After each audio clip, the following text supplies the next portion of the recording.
Hello, everyone, and welcome to the third episode of season 2 of PTV. As always, my name is Louie Pasculli, and I'm joined alongside Graham Marshman. Before we get into it, Graham, how are you doing on this kind of rainy Monday? Well, my class got canceled today before this, so got to sleep in a little bit, which was nice. So I'm having a good day today so far. Can't There we complain. go. There we go. Love to hear that. School is obviously important, but it's always nice to get a break when class does indeed get canceled. Plus, we have more time to talk about the footballing world. So let's get right into it. The first thing that I want to talk about is Liverpool and Nottingham Forest. Now, this game was at 7:30 a.m., so I did not wake up for it, but I should have because Nottingham went and balled out. They ended up beating Liverpool 1-0. You were watching it. You're a true, Premier League fan. So let me get your thoughts initially on the game. Well, first off, Liverpool just did they had chances here and there, but I think especially in the second half, Nottingham Forest outplayed them so much. Nottingham Forest looked sharp, they looked intense, they looked like they were ready to come into that game and get a result, which they did.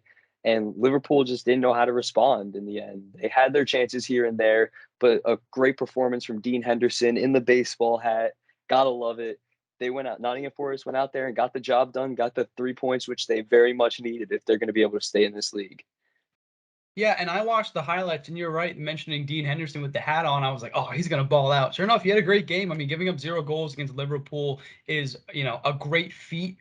Something that Nottingham Forest loved. I'm sure they were home. They were in their own stadium, and I think that helped. That went into grabbing those 3 points as well. And, Liverpool looked good, but they didn't look super overpowering. I was surprised to see that there were quite a few chances. I have to pull up the shot total, but the shots were relatively even. I mean, it wasn't like, they were just parking the bus and defending and trying to fend off Liverpool for the entire game. They were getting forward. They were getting their attacks off as well. So really a nice sight to see from Nottingham. Like I said in previous episodes, I'm going to be rooting for Nottingham a little bit because they have the same namesake as my high school. So I'm hoping that they can stay up. And defeating a team like Liverpool, like you said, it is going to be really big. I mean, usually they're going to be looking for points against teams that are lower in the table rather than a team that very well could finish top six. So obviously big 3 points for Nottingham. But we have to talk about it to kind of, put an end to the discussion. Trent Alexander-Arnold, he didn't start. And when he came in, he didn't look too good, Graham. You're shaking your head. Let me No. hear what you have to say. Well, you go back and you watch that game, like you go look up the highlights or whatever. When Trent Alexander didn't start, James Milner started at right back for them. And when Trent came in, he got caught out so many times that Nottingham probably should have put two or three of those chances in the back of the net. They had so many chances on goal when Trent came in. Trent was getting burned down the left flank the entire time he was in there, getting caught out, getting caught forward. Yeah, he had a header on target, but he didn't score, so it doesn't matter. And Nottingham were blistering down the left, putting those balls in. They definitely should have finished at least two more of them, at least. And I think he got lucky that he didn't get conceded on, but definitely a poor performance from Trent Alexander-Arnold. Yeah, I'm not gonna lie. It's getting a little bit hard to defend this guy. And it's funny because James Milner did good offensively too.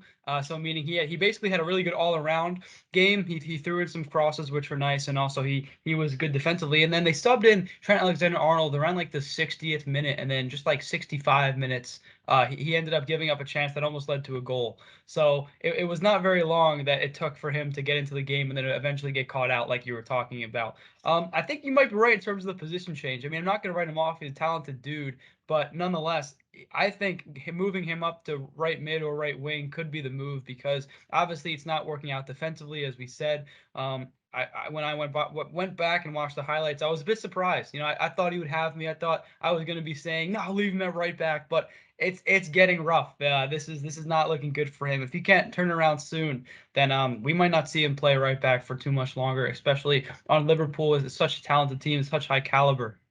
Well, you look at the extended highlights of the game, which I went back and watched them just to like get a little refresher because it was 7:30 on a Sunday morning or Saturday morning, so I was very tired at the time watching it. So I went back and got a refresher. The extended highlights of the second half were literally all Nottingham Forest down the left flank, Trent getting caught out of position. And the worst part about it is when he gets caught out, he doesn't get back. He doesn't hustle back ever. He always just kind of leisurely jogs back and leaves it to the poor center backs. It was Joe Gomez was on the right center back this time. So just poor Joe Gomez is flying out there trying to stop this counterattack. And Trent's just jogging back all leisurely. Doesn't look like he really wants to, but you can't defend him anymore. You just can't defend him, especially with these results keep piling up and piling up. And it's not even like it's a very good team. It's Nottingham Forest, and this is happening to them. It's not a Chelsea, Man United, Man City, Newcastle, none of these teams. No, it's Nottingham Forest, and this is happening. It's very, very disappointing. Yeah, and I wonder what Klopp will do going forward. Like, will he totally remove him from that right back position? Will he change him to be more of a center back? Like, I mean, we'll have to wait and see what happens. But Will Klopp be there at the end of the season? well, that's a good point. It's the ninth season curse. I don't know if you heard about that, but in his Yes. ninth season, his ninth season in every club, he always has some hiccups or some hurdles that he can't seem to get over. So maybe he won't be there at the end of the season. Who knows? I mean, that's looking a little bit too far. He's a good manager. I think he will be, but who knows? I mean, if they finish 10th in the league, then he might get sacked, and that would be crazy. Then yeah, you're get him out. I mean, I'm not gonna go that far, but we'll wait and see for that. But enough Trent Alexander slander. We can go on forever, I guess, about this guy. But we're gonna move on to a team that's a little bit more closer to home for Graham. You're Chelsea. They ended up drawing against Manchester United. The final score was 1-1, but very well could have been a win and 3 points for Chelsea. Talk about that if you can without breaking down. We didn't deserve to win. We didn't. We didn't deserve to win. Manchester United had us pinned against the wall almost the entire game. We came into it a little bit more when we brought on Kovacic after the injury. We came into it a little bit more, and we didn't deserve the win. We didn't. We had chances here and there. Yes, it seemed like it'd be a little bit of an even game. Was a foul, was a penalty. I know they don't usually call that, but it is a foul, and the announcers even said like most people would be complaining like, oh, that didn't get called last game, but it is a foul, and they should be calling stuff like the holding in the box a lot more. And then poor Kepa, man, keeping 4 consecutive clean sheets and was a centimeter away from his 5th. Oh, so heartbreaking there. I was screaming, yelling when they scored because it's like we're going into the 90th minute, and then Casemiro puts in that header, and it's just so close. It's just a devastating draw, which should be a win when you're up 1-0 in the 90th. But, you can't complain. It's a team like Manchester United. That does drop us down to 5th, but I'm not too worried. Newcastle went above us, I think, in goal differential, but I'm not too worried because I think Tottenham aren't going to keep it up either. So we'll see how it goes, but devastating draw. Yeah, and if you look at the box score, you say, oh, okay, it's a 1-1 draw against Man United. Like, it's not that bad. But then we dive into it, like you said, Jorginho with the penalty. I mean, I agree. I think it should have been called as well. He ended up scoring that from the spot. And then Casemiro just right at the end there. So, like, like, it's tough. It's not ideal. I mean, that was so similarly, I guess, in the other way around. The Borussia Dortmund, who's my favorite team, played Bayern Munich, and Bayern Munich was up 2-0 in about 70, 75 minutes left, and Dortmund got one to make it 2-1, and then in the last kick of the game, Dortmund ended up scoring to tie it. So for me, it was elation. But I on the other side, my friend is a Bayern fan, so he was not very happy when that went in. So I can totally get your pain there. It's just like they're a good team, yes, and it's like these games are expected. I'm pretty sure Chelsea and Man United have drawn like 30 times in the times they played each other. Actually, Chelsea have more wins than Man United when it comes to the all-time Premier League fixtures, which surprised me a little bit due to like with Ferguson and everything. But besides that, it's just devastating to see something like that. Yeah, it's not a loss. Both teams are getting points out of it, but it's like, come on. We did all that in the 90th minute just to concede a late goal. It's crushing, especially when it's like that kind of goal where it's that far off the line and nothing you could do about it. We're looking toward Brighton on Saturday. Yeah, and speaking about Brighton, they're not a bad team. They've been hanging around the top portion of the table. I think we talked about them last episode. What do you think will happen in that game? I think we should definitely beat Brighton Hove Albion. There's no reason we shouldn't. Manchester City just beat them 3-1, which was like the first time we've seen Brighton like show a little bit of, getting battered by a team, which they really haven't done this year. They've been very good. They're top half of the league. They're pushing the top teams every single game, and they're looking extremely well even without Graham Potter, who's now our manager. I think Graham Potter will be able to exploit Brighton a little bit because he knows how they play, being their former manager and everything. But they're a very good team, and we shouldn't underestimate them. Could be a little Graham Potter revenge game. That would be kind of cool to see if he's able to go out and get a win against them. But we're going to move on now to a game that's actually happening right now. Going a little bit off script. I didn't tell you about this one beforehand, but West Ham versus Bournemouth. West Ham is currently up 1-0. And our Kurt Zuma scored in the 45-minute right before the halftime whistle blew. So now, like I said, West Ham is up 1-0. What do you think? Former Yeah, Chelsea boy there. yeah, that's right. Oh my gosh, I forgot. That's right. So I'm sure you're happy about that. I Yeah, do you like think this West result Ham. will stand? I don't know. It's hard to say, but Bournemouth have been very solid this season. But I am checking this now. Yeah, I'm.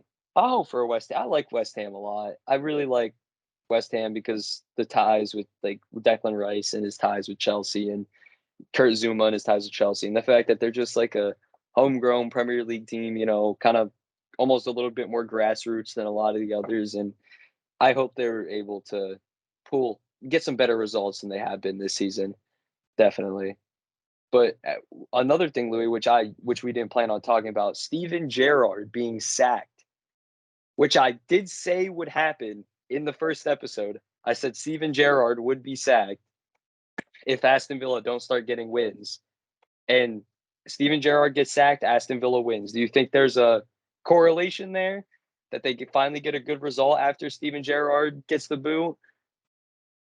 I mean, yeah. I wasn't working before. I thought Steven Gerrard would have been a fine manager. I mean, he's got a cool nickname, Stevie G. That's pretty cool. No, I just say that because growing up, me and my friends always refer to him as Stevie G. But yeah, no, you're right. Austin Villa now has a win. They're currently sitting at 14th in the Premier League. So now they're a few points clear. They're not only 3, I should say, but based on goal differential, they have a better goal differential than most of the teams down here. And so, I mean, yeah, it very well could be a situation where Austin Villa now can win a few games because they sacked their manager, and they just needed, a different guy being the gaffer running the team.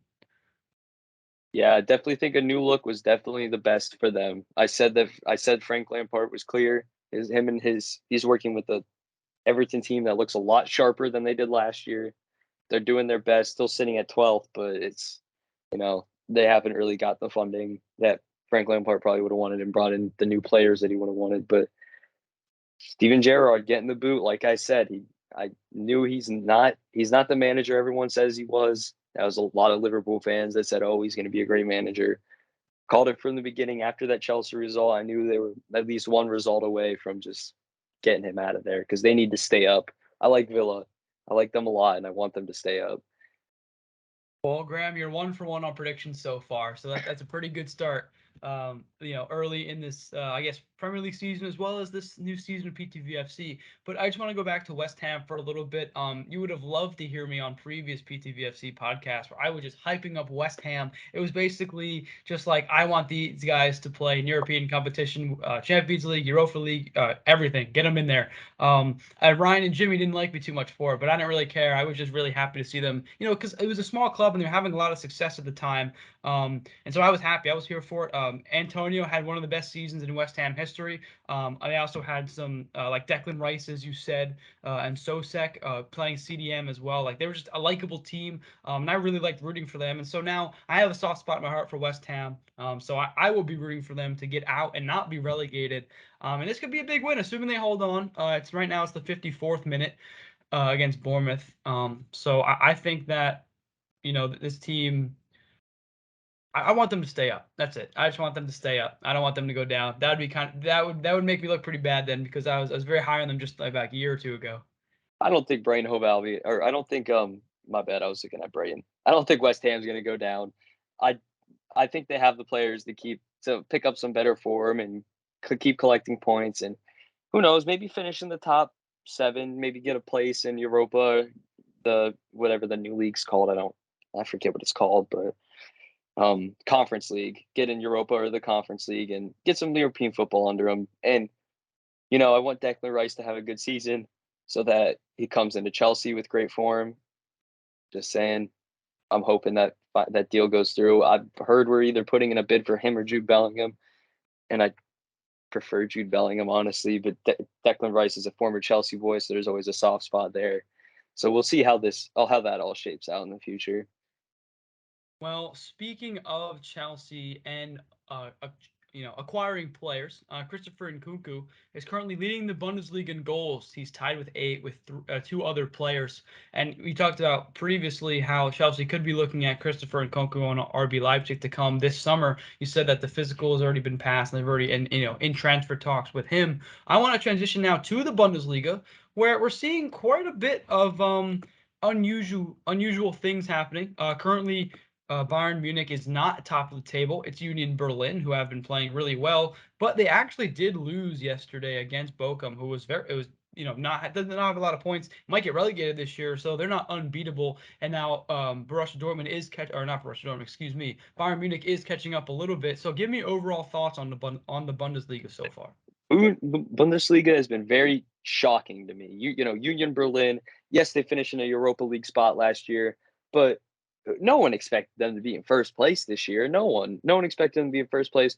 Bayern struggled a little early, got some draws and everything early in the season. We're struggling a little bit, but now they're starting to melt a little bit. We talked about before how like Sadio Mane and not having a natural 9 and everything, and how it's going to take them a little bit of time to really figure out the system they want to have. And then you got teams like Freiburg, who's in the top 4, which is great to see, and Frankfurt, who did very well in Europa League, winning it. Was it last year? Yes, they won Europa League last year. Very nice to see. But then you see the big name teams that are struggling, like RB Leipzig in 8th place, Mönchengladbach in 9th place, Bayern Leverkusen in 15th place, right above the relegation zone. It's very different from what you're used to seeing. I'm very excited to see it because it brings more competitiveness to the league. Do we want Bayern to win 11? Well, I do. I like Bayern.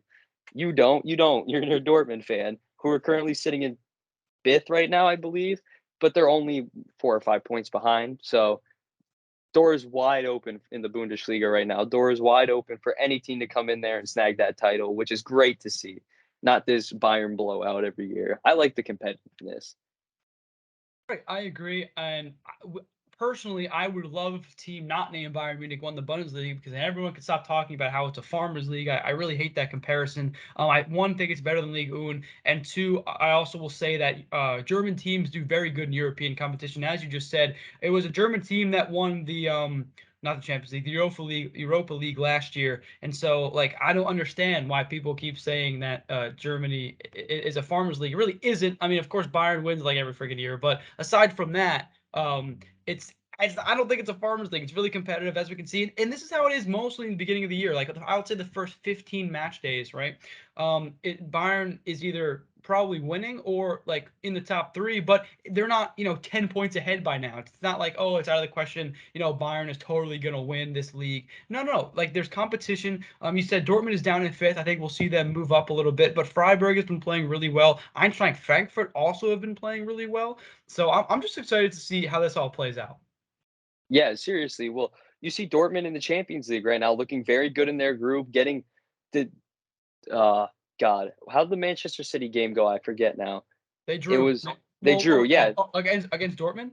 yeah, against Dortmund. Oh, Dortmund lost. They were up 1-0 in the 80th minute. They ended up Yeah, losing. But yeah, then the most recent game with City drew, and Dortmund is now is second in the group. yeah. So I think Dortmund will definitely go through their Champions League group, which is great to see for Dortmund. They're a feeder club. They make the good players and then give them away. They don't keep their good players. So you'll probably see the exit of Jude Bellingham this year, which would be a tough hit for the squad and everything.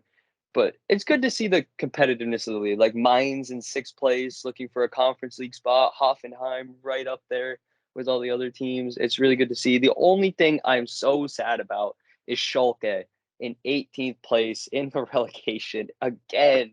I I really do like them because they're one of the original Bundesliga teams that I would actually love to play with in FIFA when I was like really, really young, and seeing them again about to go down, it just kills me so much.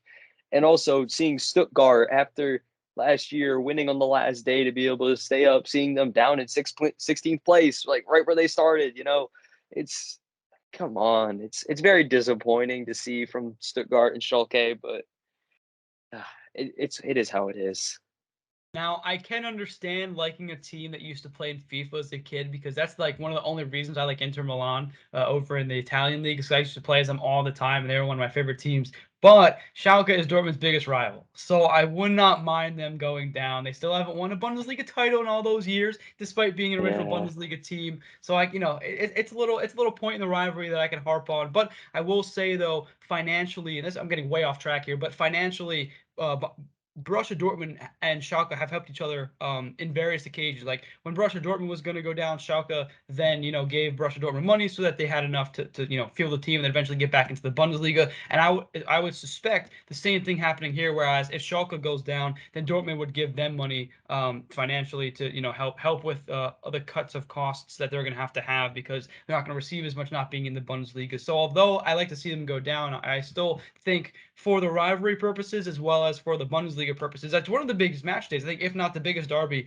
I would say that it's Dortmund versus Bayern, and then at 2, and then 1 is Bayern versus Schalke. Like the fans go all out. Yeah. The fans of both teams don't even say their other team's name. Like they just say the team in blue or the team in yellow. That's how deep and strong the rivalry is. Plus, like you said, 2 of the original Bundesliga teams, they've been around forever. So I mean, for rivalry's sake, yeah, go down. But also like as bigger picture, it'll be rough to see them go down. This is why it's called a farmers league, Louis. You don't see. So if Arsenal went down, Chelsea would give no financial support to Arsenal or Tottenham. If Liverpool went down, Man United's not giving out a dollar. They're not giving out a dollar to their own fans, let alone a different Yeah, that I team. was gonna say that's because the owners in the Premier League are one, like mostly American, and two, too cheap to do something like that. There's no way that would ever Oh, happen. But Todd, don't in a accuse blue Todd collar Bowley. league like the Bundesliga, where they care about the well being of the other teams, then we might see something like that. So are you calling it a farmers league by calling it a blue collar league? No, absolutely not. I don't Oh, think it's a farmers oh, league. oh. It's A just far, they're just more tight with each other, you know. It's more of a Exactly. That's what I'm saying. I mean, come on. Like the Manchester United owners won't even help out their own team, let alone other teams. Like all the money that they're using is like money that Manchester United have like got via revenue. They haven't put any of their own yeah. money in, so they're not even willing to help their own team, let alone other teams. The Bundesliga are some nice blue collared workers, not like the white collared elite of the Premier League. No, no, no. No, no, No, no. we don't compare Bundesliga. ourselves to them. Well. Plus the Bundesliga has a rule where they have to own the team, so or foreign investors can only have 49% of the team, the stake in Yeah. the team, which I love. I think that's awesome. But That is a good rule. That helps with the competitiveness. So you don't get Man Cities and you don't get well, PSGs. even Newcastle, where it's just like, okay, we're gonna give this team a bunch of money and make them really good. Like that wouldn't I happen. It's like I you like just the slowly work up. Newcastle deal though because Newcastle is such a historic club that we're Well, struggling for so long with terrible owners just ripping that club of everything they have, and to be able to for them to come in and give them some money and inspire some more competitiveness in the league, and they're not like going out and buying all the big name players right away, which they really could have done. They're building a team, through support players first, so that they're going to be a competitive team, but not they're not challenging for titles in 2-3 years. That's when they'll start buying big name guys and people will want to come to Newcastle. And it's really good to see the city of how like the city of Newcastle has been impacted by it. I don't know if you've seen, but apparently from what I've heard and from what I've seen online, the city is absolutely buzzing because the football team's good, and when the football team's good, especially for those cities, it's a big deal. So I'm glad to see that happen for Newcastle. yeah, I mean it's good because it's just another competitive team in the league. It's going to be another team that has money that isn't watching their finances over too closely because now they have the money to go out and be competitive.